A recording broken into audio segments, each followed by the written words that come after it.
তুমি কে আমি কে, রাজা। এই একটা কথা কিছুদিন আগেও আমাদের কারোই জানা ছিল না, কিন্তু আজব বিষয় এই একটা কথা এখন প্রত্যেকটা মানুষের মুখে, শুধু মুখেই নয় গোটা জাতি এই কথাটাকে বহন করে চলছে।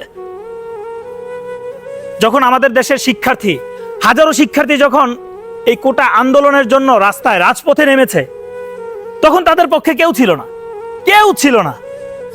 কিন্তু অথচ দেখেন দিন শেষে সবাই এটাকে মেনে নিয়েছে, কিন্তু মাঝখানে কত শত মানুষের প্রাণ চলে গেছে।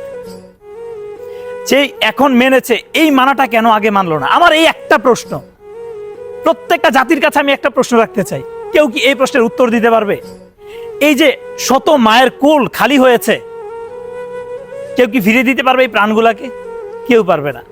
শুধু এখানে দেশের মানুষ প্রাণ দিচ্ছে সেটা বলবো না, আমরা কোটি প্রবাসীও তাদের এই কোটা আন্দোলনের জন্য নিজেরাই নিজেদেরকে বলি দিয়েছি। এখন অনেকেই প্রশ্ন করতে পারেন আমরা কিভাবে বলে দিয়েছে।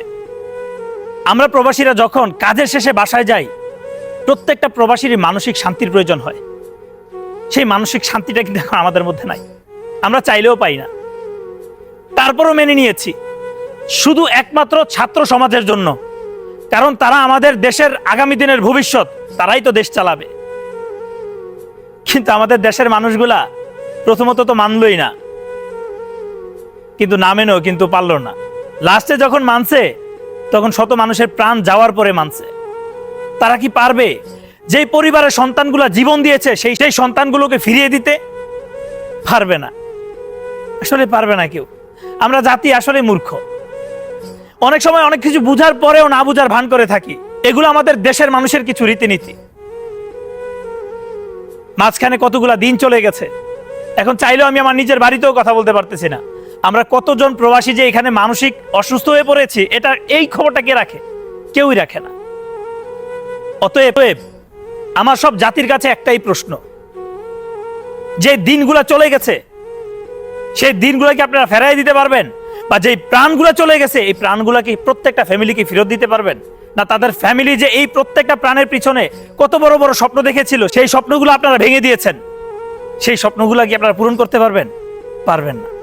কোনো মায়ের ছেলেকে মায়ের বুকে জীবনও ফিরিয়ে দিতে পারবে না। এমনও অনেক ছেলে আছে যে কিনা টিউশনি করে তার ফ্যামিলিকে চালিয়েছে, সেই ছেলেটাকে আজকে আপনারা পৃথিবী থেকে শেষ করে দিয়েছেন। সেই ছেলের পরিবারের দায়িত্বটা কে নিবে? আপনি? সেটা তো নিবেন না। আপনারা পারেন কি? হাতে একটা রাইফেল পেয়েছেন, গান একটা পেয়েছেন, বাস একটা মানুষকে হত্যা করে দিয়েছেন। আপনাদের আর কি যায় আসে? যার যায় সেই বুঝে, আপনারা কি বুঝবেন? আল্লাহ হাফেজ, ভালো থাকবেন সবাই।